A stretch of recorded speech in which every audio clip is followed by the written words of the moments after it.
Hello বন্ধুরা, 12 মিশালি YouTube চ্যানেলে দেখছেন। দেখুন বন্ধুরা, আজকে রান্না করব হচ্ছে কুয়াশ আলুর ডালনা, নিরামিষ। এই যে কুয়াশ আর এই আলু এইভাবে করে ডুমো ডুমো করে কেটে নিতে হবে। এটা কিভাবে করব বন্ধুরা, এর সাথে লাগছে গুঁড়ো মশলা, আদা, লাল লঙ্কার গুঁড়ো, ধনের গুঁড়ো, গোলমরিচের গুঁড়ো, হলুদের গুঁড়ো, জিরের গুঁড়ো। ফোড়নে দেবো হচ্ছে গোটা এলাচ বড় একটা, আর দারচিনি, কয়েকটা শুকনো লঙ্কা, তেজপাতা, গোটা জিরা, আর হচ্ছে কয়েকটা কাঁচা লঙ্কা নিয়েছি, আর এখানে নিয়েছি একটু টমেটো। এগুলো হচ্ছে মিক্সিতে দিয়ে একটু ব্লেন্ড করে নেব। কুয়াশ কিন্তু খুব ভালো বন্ধুরা, এই পটাশ জাতীয় খাবারের মধ্যে থাকে। এটা খেলে শরীরের পক্ষে কিন্তু খুব ভালো। সবসময় মাছ মাংস খেলে তো আর হবে না, একটু নিরামিষ রান্না করে খান, দেখবেন ভালো লাগবে। কুয়াশ আলুর ডালনাটা যে করবো বন্ধুরা, কড়াইতে তেল দিয়ে দিয়েছি। এখন হচ্ছে খেতে করে নিয়েছি এলাচ আর দারচিনিটা।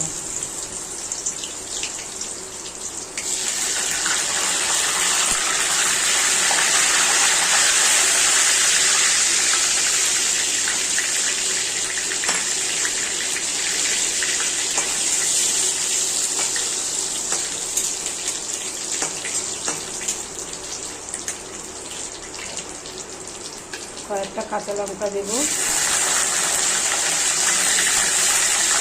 একটু ভাজা ভাজা করে নিয়ে কুয়াশ আর আলুটা দিয়ে দেবো। আর মিক্সিতে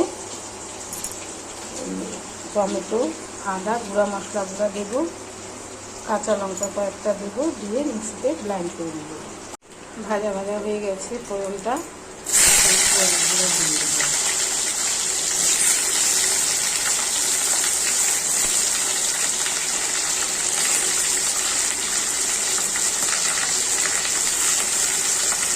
লবণ দেবো এখন,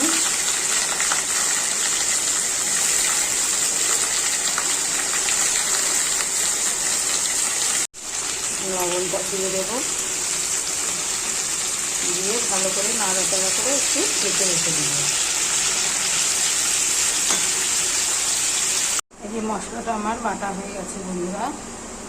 কুয়াশ আলুটাকে ভালো করে ভাজা করে নিতে হবে বন্ধুরা। যত ভালো করে ভাজা করা যাবে তত টেস্ট হবে। এটাকে সুন্দর করে একটু ফ্রাই করে নিয়ে তারপরে এই বাটা মশলাটা এর মধ্যে দিয়ে দিতে হবে। দিয়ে আরও কিছুক্ষণ কষিয়ে ভাজা করে তারপরে অল্প জল দেবো। এই যে বন্ধুরা, আমার কষানো হয়ে গেছে ডালনাটা। এখন আমি হচ্ছে জল দেবো।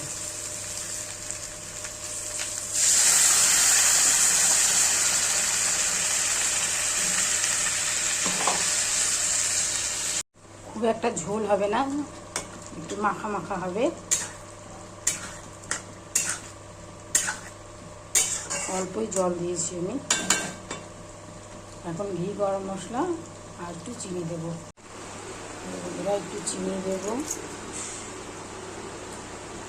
একটু গরম মশলা দিয়ে দেবো,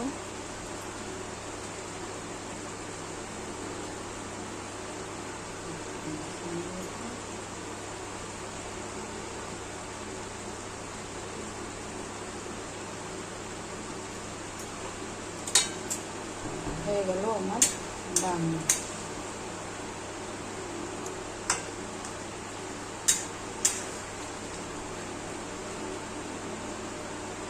এই যে বন্ধুরা, এই ডালনাটা রুটি দিয়ে, পরোটা দিয়ে, ভাত দিয়ে, সব কিছু দিয়ে কিন্তু খাওয়া যাবে। এটা কিন্তু একটু মাখা মাখা হবে এরকম। মাংসের যেরকম গ্রেভিটা বেশ মাখা মাখা হয়, সেরকম এইভাবে করে তৈরি করে খান বন্ধুরা, খুব সুস্বাদু খেতে।